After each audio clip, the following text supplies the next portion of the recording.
All right, friends. So we're back with another DeFi Weekly, number 9, which is great.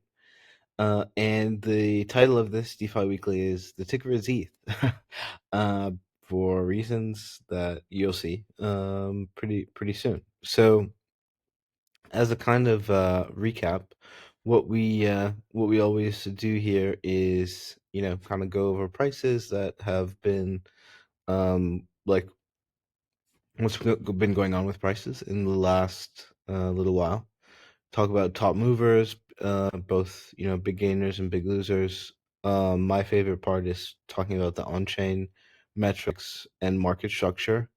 Um, and we'll talk about yields in DeFi. We'll talk about new things in DeFi, which there hasn't been much.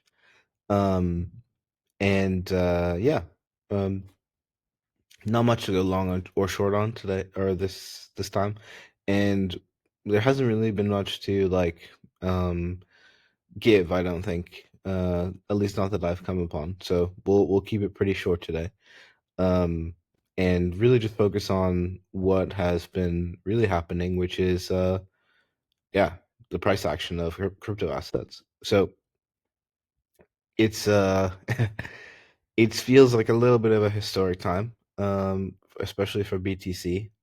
BTC hit that milestone number, or at least psychological number, of 100K. Six figures is, I think, well, it's definitely, well, I think Unisocks has been like six figures, but other than that, I think it's the first time certainly any major crypto asset has hit six figures in terms of its unit price. So that's really amazing.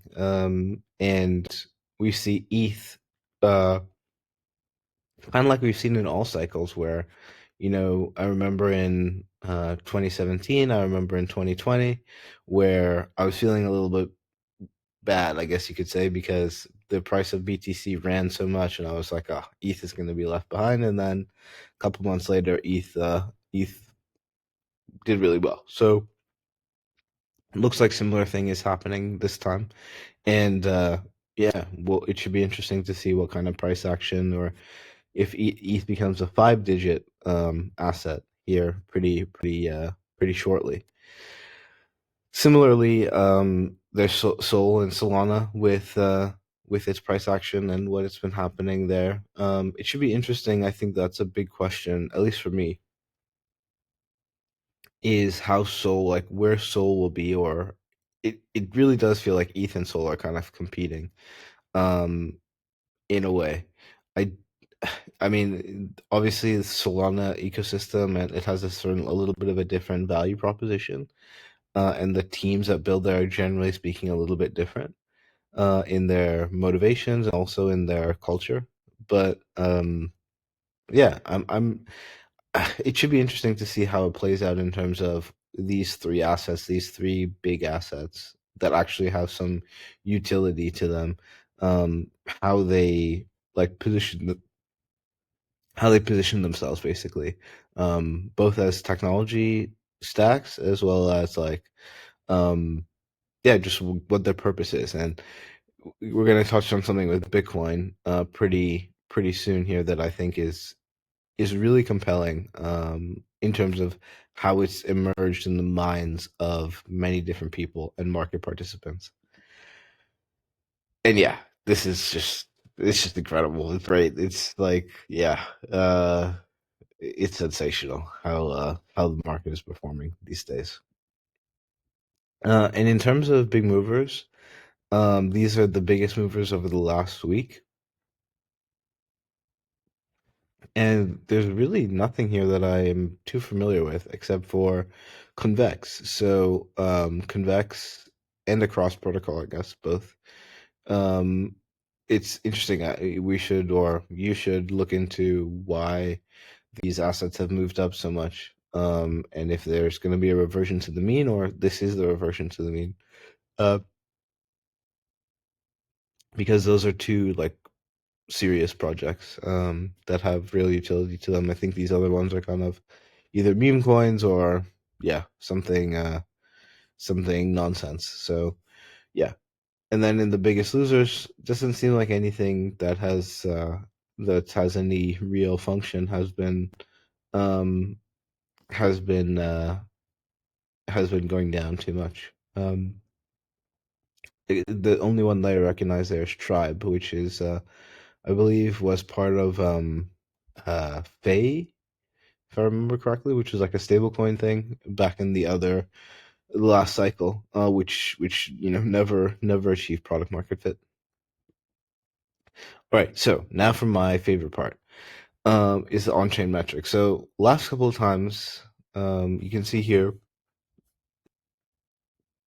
this was from 2 weeks ago, where um, the sort of MVRV was around just under 3. So we're heating up a little bit, but it wasn't too bad. And we see now that MVRV is pushing 4.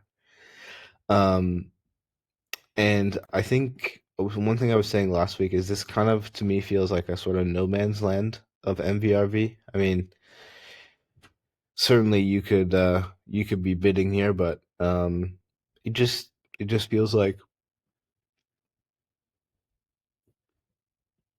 it basically just feels like yeah, like a no man's land. Like it's on a value zone to me, but it's also not overheated. So yeah, it's yeah, it just feels like a no man's land unless you're really playing just the momentum itself, which is possible. Definitely. For example, you can use things like auto buy in summer um, to take advantage of that. Now, in terms of the ETF flows, we do see ETF flows really um, starting to pick up a lot, especially when it comes to ETH.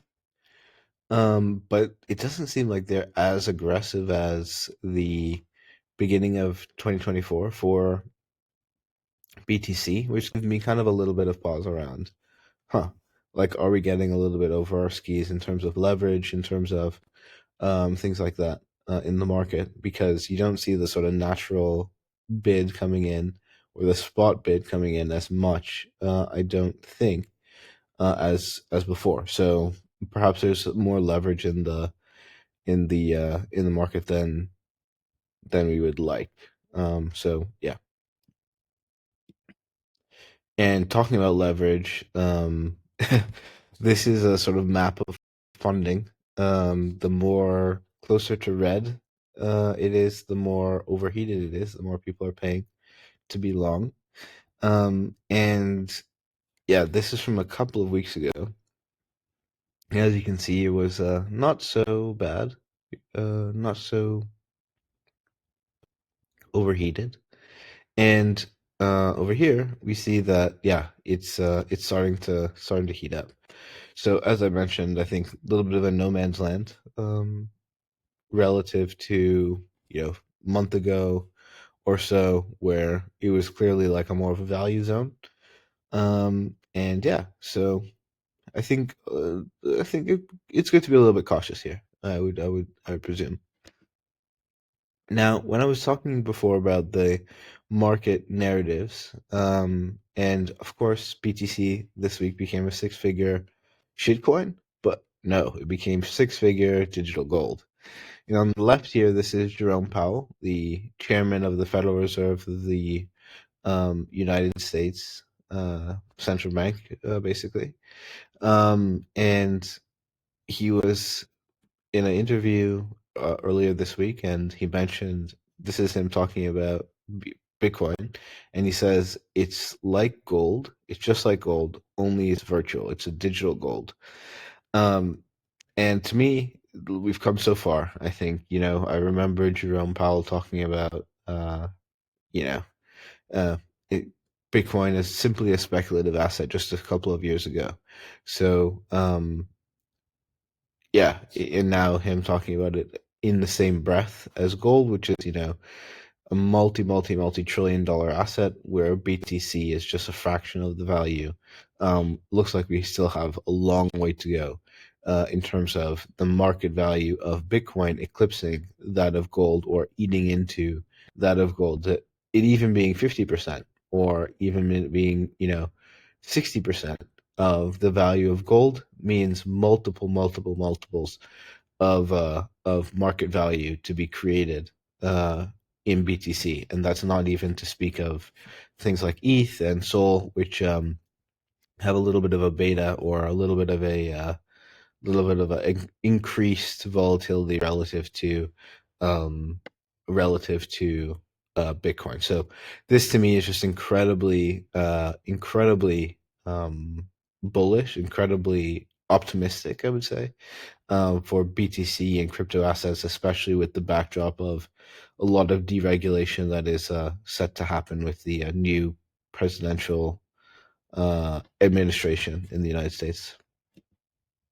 So where we're going to finish off today is just with the DeFi yields in crypto, or in DeFi, I guess. So just basically, what can you expect? What should you expect when it comes to stablecoin yields?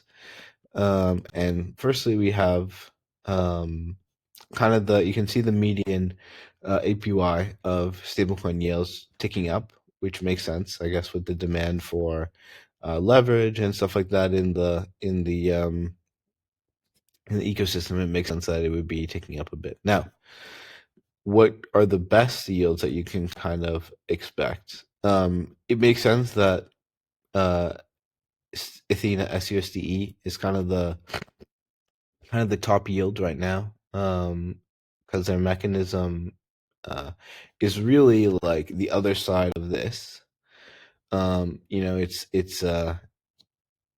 It's giving users exposure to that sort of demand for leverage, which is pretty cool. And I think that let's see, 27%. Yeah, so this is accurate. So that's great. Yeah, so really high yield, but that's a pretty volatile yield. So you can get into Athena, and then the yield could go down quite a bit fairly quickly. And then so the other one that is a little bit more stable and predictable is the SUSDS Sky staking yield. So that's pretty cool. Yeah. So those are really the main ones, I would say. Also, we have of course just vanilla sort of lending on Aave or Compound, Fluid. These are also producing pretty great yields as well. So if you want to stay in stables and be cautious because of some of the more, let's say, exuberant behavior in the market, it's a great place to wait and get paid. Yeah. So lastly, we'll talk about just borrow rates in DeFi. For now, they actually seem to be pretty stable. Let's look at only Ethereum. So taking up a little bit actually. The rates on Spark, you can see, are obviously going up because there's a rate change in the Sky savings rate increased to 8.5%, I believe. So naturally, the cost to borrow on Spark will go up. So yeah, the cost of capital is going up a little bit across the board. So does it pay to be long still? It's an open question. I think it probably does, but over the long term. But yeah, you should be aware of that if you're borrowing in DeFi, or if you want to borrow in DeFi, rates are ticking up a bit. So good to know. Yeah, so that's pretty much it for this week. Pretty short one. Javier will be back next week, so maybe we'll have a little bit more banter. But I would just like to leave on this one. This to me is pretty great. Like, and it's worth watching. Maybe that will be the give of this DeFi Weekly. Is maybe just go search. I think it's Jerome Powell Deal Book Conference in YouTube, and you'll definitely find it. It's worth watching. Yeah, it's great. BTC has really come a long way, and it just shows how far the crypto space has come so far. And yeah, looks like what we're building is becoming more and more accepted and worthwhile. So that's great.